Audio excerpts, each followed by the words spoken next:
The next speaker is Jimmy Seville.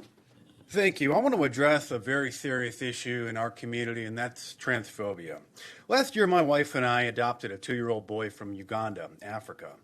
Then one day, my wife was painting her nails, and Timmy wanted to paint his nails.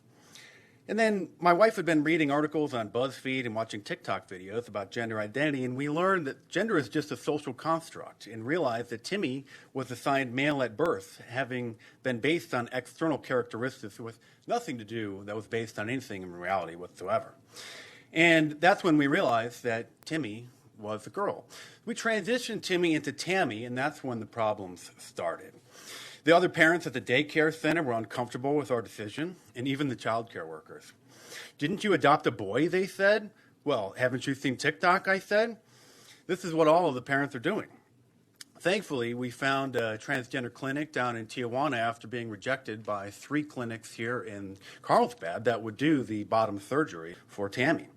And then after that, we were thankful that some of our neighbors are still allowing their children to play with Tammy, but many of them are not.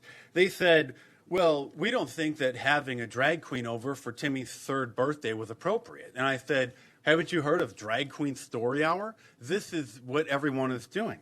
And they said, well, we're not sure if we wanted our children to be dressing up in drag and princess dresses and putting on makeup. And I said, aren't you aware of Desmond is Amazing? He's the 11-year-old drag kid who was featured on Good Morning America and got an astounding applause by Michael Strahan and many others. So I'm not sure if this city celebrated Transgender Awareness Day, which was last week. That's not some fake holiday like on Twitter. This is a real holiday. Joe Biden said so. And another thing, we couldn't find any tucking underwear before Tammy's surgery at Walmart.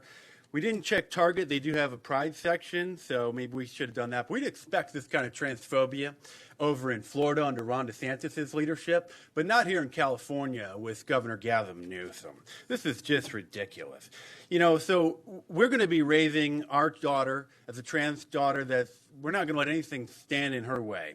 And it's not going to stop her from being able to achieve anything. She'll be able to become first lady like Michelle Obama, or even the president. So we've opened a transgender daycare center here on Coast Highway for parents who want to change the gender of their children as well. And it's named Hey Kids, Hay, Hey Kids, after Harry Hay, the famous transgender LGBT rights movement. So the best part is all of this is fully legal. And 10 years ago, this would have been completely unheard of. But we're getting a lot of support on Twitter. The New York Times is going to be writing a feature story on us. And so I think that everyone needs to just be very more considerate and appreciate everyone's support.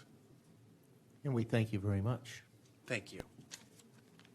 That concludes the first 15 minutes of speakers. Subscribe to my channel if you're new here and check back on a regular basis. And to help spread the word, order a Liberalism Find a Cure shirt from my online store at markdice.com or click the link in the description below. Or if that's not your style, pick up a Warning Contains Facts and Opinions, Some May Find Offensive shirt, an F. Joe Biden shirt, or any of my awesome designs. All available in a t-shirt, long sleeve, and a hoodie, and a whole bunch of different colors as well. So head on over to markdice.com or click the link in the description below and check them out.